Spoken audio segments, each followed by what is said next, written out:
Hello, everyone, and welcome to the CarAlarm podcast. My name is Alex, And I'm Gavin. and today we're reviewing SmackDown Live from July 18th, 2017. Which I did not get to see again. What a surprise! Uh, so, as usual, I have taken the liberty upon myself to give you some in-depth notes-ish about SmackDown Live, so you can kind of get the picture of what's going on. You can imagine it yourself. Alright. So the show starts off with the Singh brothers introducing Jinder Mahal as they enter the promise from last week Punjabi prison that Mahal would bring to SmackDown. And he did. It looked exactly like it did way back in the day. Now, they explained the rules. Would you like me to do the same for you? Yeah. Okay.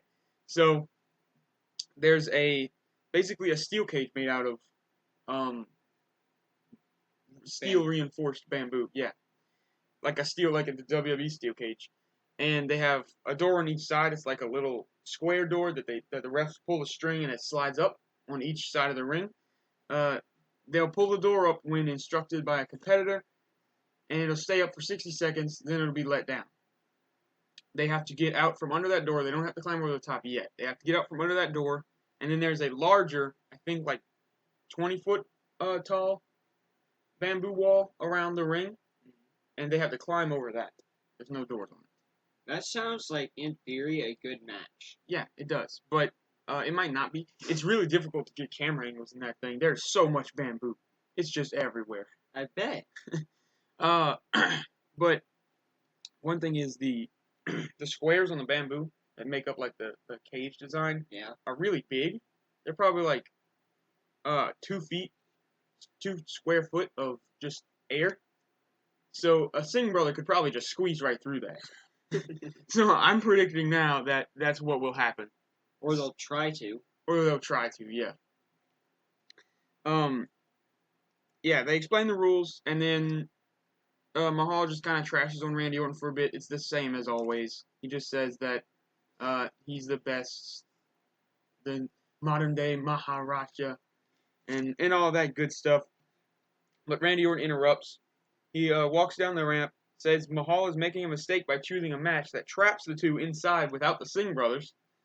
And he starts to kind of climb to the top, and he ends up just sitting on the top of the thing, basically saying... On top of the first cage? On top of the first cage, yeah. Alright. He doesn't go in the cage. He just kind of sits on top of it. And then he just basically says that he's taking his world title back at Battleground, and Mahal sucks. What a loser. And then he does his little pose on top of the 20-foot wall or so. I think it was about 20 feet. It looked cool, but they couldn't get a good camera angle to like make it look really cool. You know, if they had he was like up here, like 20 foot in the air, and if they had like a drone? Yeah, like maybe, yeah, I guess a drone. That would be it. Vanguard 1. Yeah.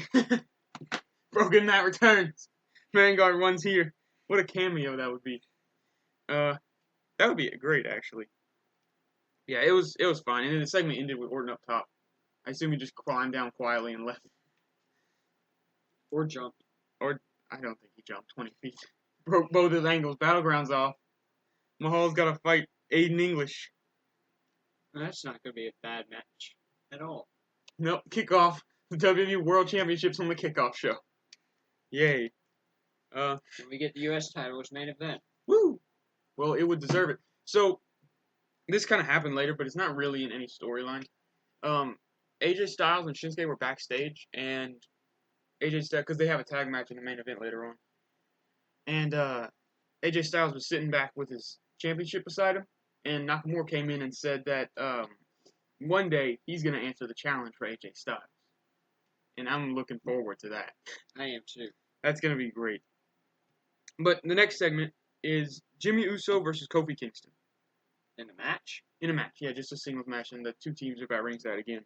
Except this time they didn't get kicked out of ringside, if you remember last week. Yeah. They got a little crazy. And the ref had to throw both teams out. But it was a pretty good, it was a fine match. I mean, as you can imagine, they're both good wrestlers. The Usos are really good. Yeah. And so is the New Day, so...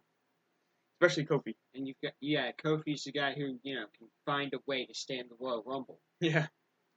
Yeah, I love that. What did he do last year? The New Day just caught him, huh? Yeah, they caught him and just set him on the stairs. Yeah. But Jimmy Uso ends up winning thanks to Kofi going for a crossbody and he hits it from the top rope, but Uso kind of rolls through it and goes for the covering and he gets it. It was a nice little finish. Not much interference from either team. I mean, obviously the Usos kind of tried a little, but not too much anything. They show a replay of Kurt Angle and Jason Jordan from Monday Night Raw, and there's a backstage interview with Chad Gable.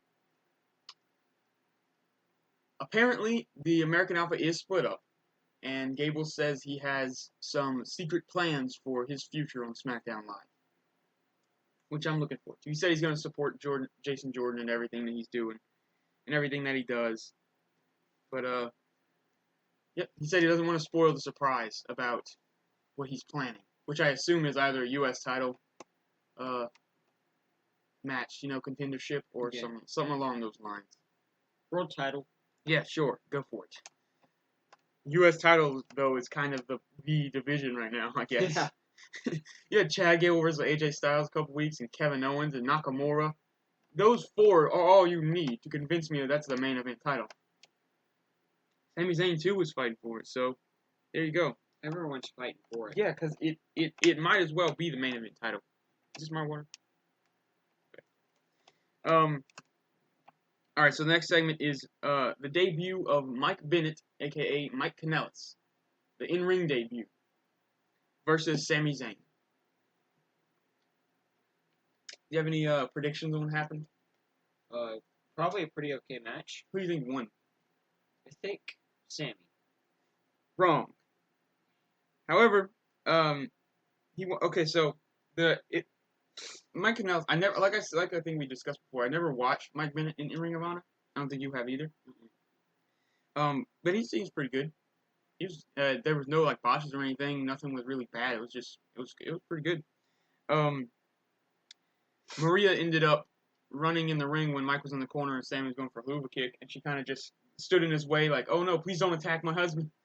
And the ref was like, "Get out of the ring, get out of the ring." And then he ended up kind of waving her out of the ring. The referee did, and Sammy was looking at the ref when Mike came up with a right hand, just knocked Sami Zayn down. It looked really good.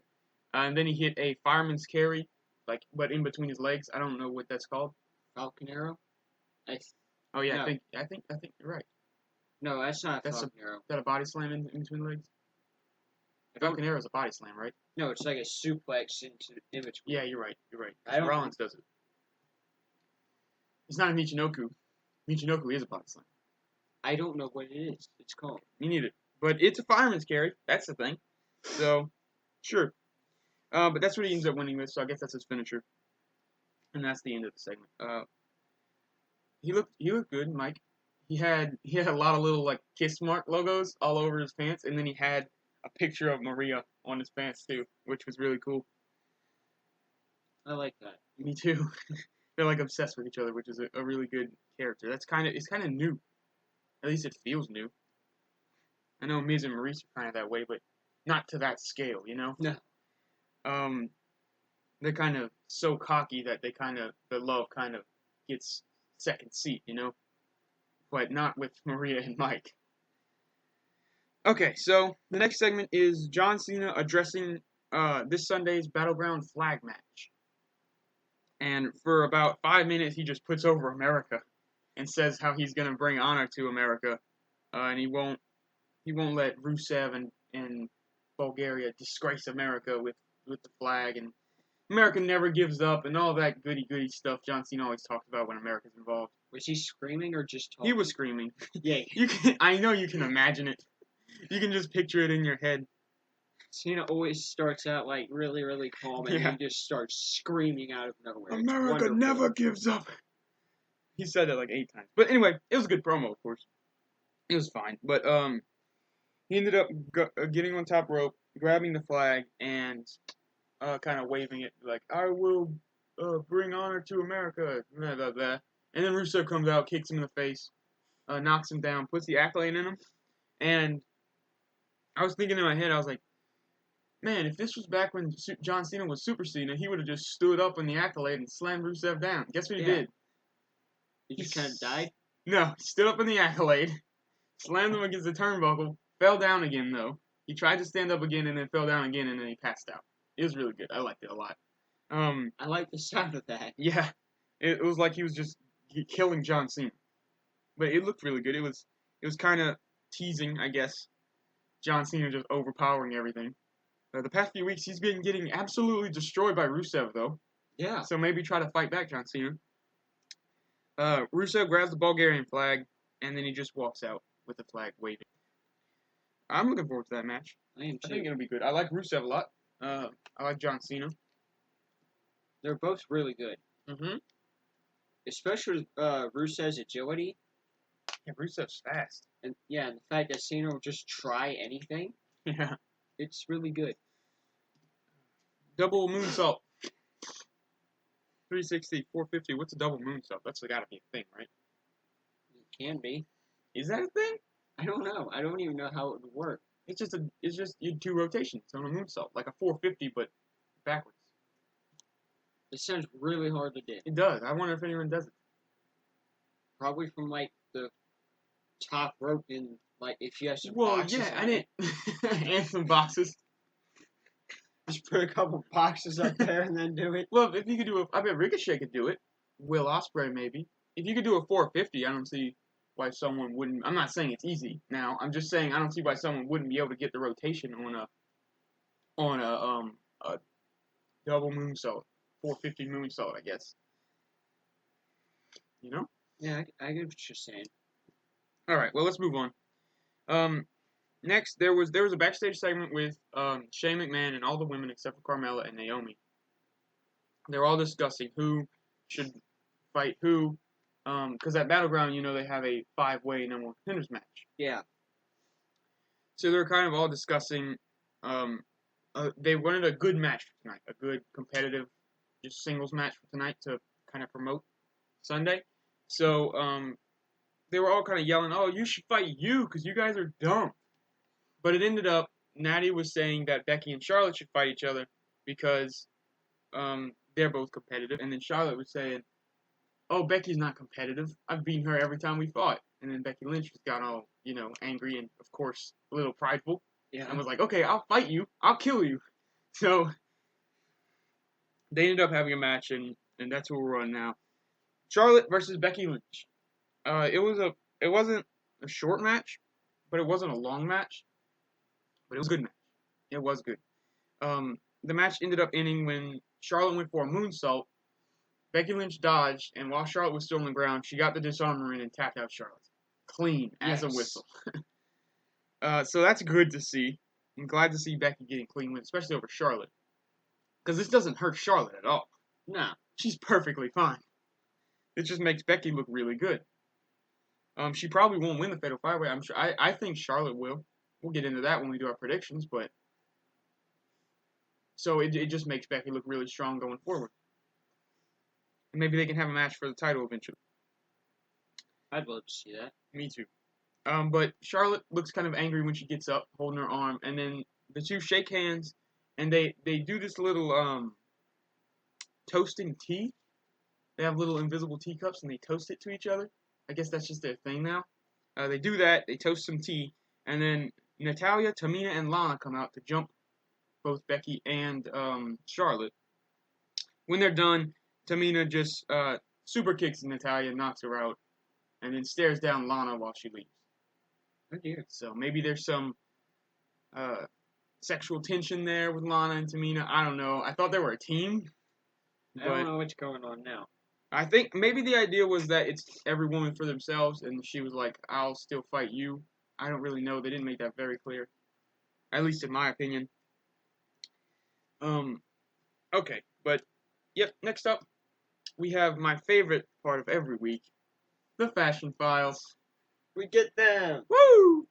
This time, it's the Fashion X Files, because Breezango Breezango are kind of getting desperate on where to look, so they kind of start going into space and ghosts and all that good stuff. So Tyler Breeze and Fandango are in their police office, discussing who's to blame for the destruction of the office from a few weeks ago. If you remember that, they're still on that case. They're still on that case? Still in that case.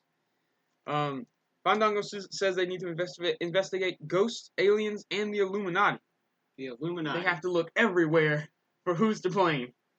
Tyler Breeze basically denies all of their existences. It says none of that exists before there's a ghost sound like a woo in the back. And Fandango's like, oh yeah? Then what's that?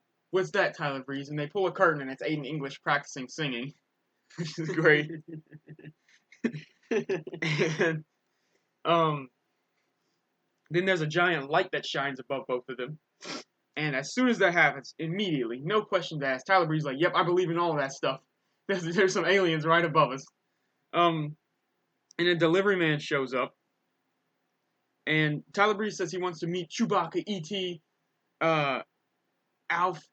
Do you remember Alf? Do you know who Alf is? No. Alf, he's like a puppet. Like an alien puppet from an old TV show called Alf. Yeah, I don't know. Okay, there was a fourth alien he named, but I don't know what it was from. And I didn't know what he said completely. Because I guess I just don't know it, so I didn't write it down. But that's what he said. He wanted to meet those 4 aliens. The delivery man was wearing a green, like, delivery suit. Work suit, I guess. Which led Fandango to believe that he is an alien. Because he was wearing green. He was kind of touching him. Be like, oh, you're so human-like. What are you? The delivery man said he's just a delivery man, and he's there to deliver the package. It had fragile written on it. And he gave it to Tyler Breeze. And Breeze set it on the office table after looking in it. And he told Fandango not to look in there. And then Fandango just kind of started getting around the box, trying to grab it. And he was like, definitely don't grab in there. And he pulled out a stuffed animal horse head, which was ripped to pieces. There was stuffing all out, and they were both shocked. As if it was an actual head. And there was a note inside, and all it said was Battleground on it. Tyler Breeze and Fandango said that everything ends, the case closes at Battleground this Sunday.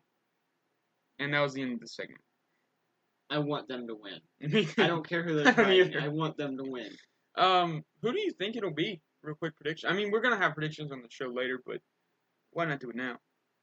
The Ascension. Again? Why? They had the match last week, Money in the Bank. But who else is out there besides Slater and Rhino? I don't know. Are Slater and Rhino on SmackDown?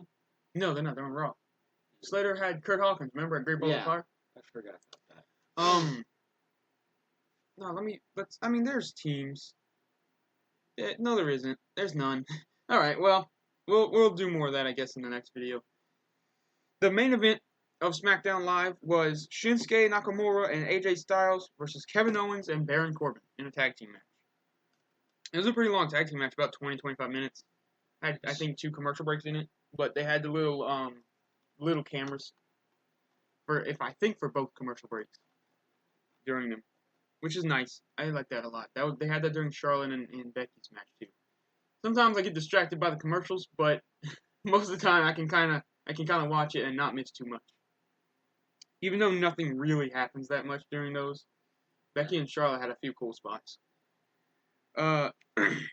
So, as soon as Shinsuke Nakamura comes out, Baron Corbin tries to jump him, but Shinsuke kind of fights him off, and then Kevin Owens come out, and they just beat down Shinsuke before AJ Styles comes to make the rescue. They kind of fight for a bit, and they separate, and they all head back to the ring for the match in between a commercial break. So the match, it wasn't like, I feel like they were kind of playing it a little safe, Yeah. It wasn't too any kind of crazy. It was just a basic match. It wasn't super good.